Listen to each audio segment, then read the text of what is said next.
সবাইকে নতুন একটি ব্লগে স্বাগতম।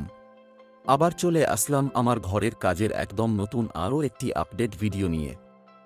এ পর্যন্ত ঘরের কাজ কতদূর হলো এবং কি কি কাজ শেষ হলো সেটাই আজকে আপনাদের সাথে শেয়ার করব। তো একদম শেষ পর্যন্ত ভিডিওটি দেখতে থাকুন। তো দেখতেই পাচ্ছেন মিস্ত্রিরা চলে এসেছেন এবং কাজ শুরু করে দিয়েছেন। এরই মাঝে মনে পড়ল, কালকে বাগানের দুটো আনারসে হালকা পাকার কালার আসতে দেখেছিলাম। তো চলুন গিয়ে দেখি আজ আনারস দুটো পুরোপুরি পেকেছে কিনা। পাকা হলে তো একদম গাছপাকা তাজা আনারস পেড়ে নিয়ে আসবো খাওয়ার জন্য।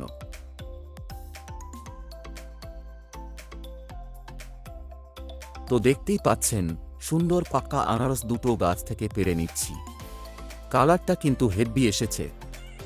একদম গাছপাকা জিনিস খেতে যে কতটা মিষ্টি আর দুর্দান্ত হবে তা কালার দেখেই বোঝা যাচ্ছে। তো আনারস দুটো পাড়ার পর আর দেরি না করে আমিও মিস্ত্রিদের সাথে কাজে নেমে পড়লাম। কিন্তু কাজের চাপে সারাদিন আর তেমন কোনো ভিডিও শ্যুট করারই সুযোগ পাই নাই। সারাদিন কাজের পর বিকেলের দৃশ্যটা একবার দেখুন, কি পরিমাণ মুষলধারে বৃষ্টি নেমে এসেছে। সত্যি বলতে, যেদিন থেকে এই ঘরের কাজ শুরু করলাম আবহাওয়া একদম সাথে দিচ্ছে না। কয়েকদিন টানা রোদ থাকে, তো আবার কয়েকদিন এমন বৃষ্টি যে কাজ পুরো থমকে যায়। না ঠিকমতো ঘরের কাজ এগোতে পারছি, না অন্য কিছু করতে পারছি। সবচাইতে বড় চিন্তা হচ্ছে, আমি তো বাইরে থেকে মাত্র 1 মাসের ছুটিতে বাড়ি এসেছি। এই 1 মাসের মধ্যে কাজ কিভাবে শেষ করে আবার ফিরব সেটাই ভেবে আকুল হচ্ছি, কোনো কুল কিনারা পাচ্ছি না। একদিকে আমার এত কাজের চিন্তা, আর অন্যদিকে দেখুন আমার ছোট্ট ভাইয়ের কাণ্ড। এত বৃষ্টির মধ্যেও ওর শুধু দুষ্টামি আর মজা করা। যেন দুনিয়ার কোনো চিন্তাই ওর নেই, শুধুই আনন্দ। বাচ্চাদের এই সরলতা দেখলে সত্যিই সব ক্লান্তি আর দুশ্চিন্তা এক নিমেষে উবে যায়।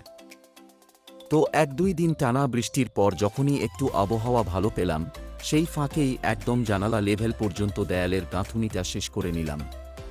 কাজের সময় অবশ্য ভিডিও শ্যুট করতে পারি নাই, কারণ ছুটি শেষ হয়ে আসছে, তাই আমি নিজেই একদম কোমর বেঁধে কষ্ট করে মিস্ত্রিদের সাথে কাজে নেমে পড়েছিলাম। আমার একটাই মূল লক্ষ্য, যেভাবেই হোক কাজটা দ্রুত শেষ করতে হবে। দেখতেই পাচ্ছেন অলরেডি জানালার লেভেল পর্যন্ত দেয়াল উঠে গেছে।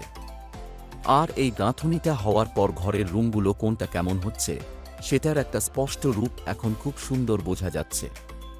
তো আজকের ভিডিওটা এই পর্যন্তই রাখছি, আর বেশি কিছু দেখাচ্ছি না। যে হারে বৃষ্টি শুরু হয়েছে, এখন ভিডিও করার চেয়ে কাজটা দ্রুত শেষ করাই আমার প্রধান লক্ষ্য। তাই এর মাঝে হয়তো আর ছোটখাটো আপডেট দিতে পারবো না।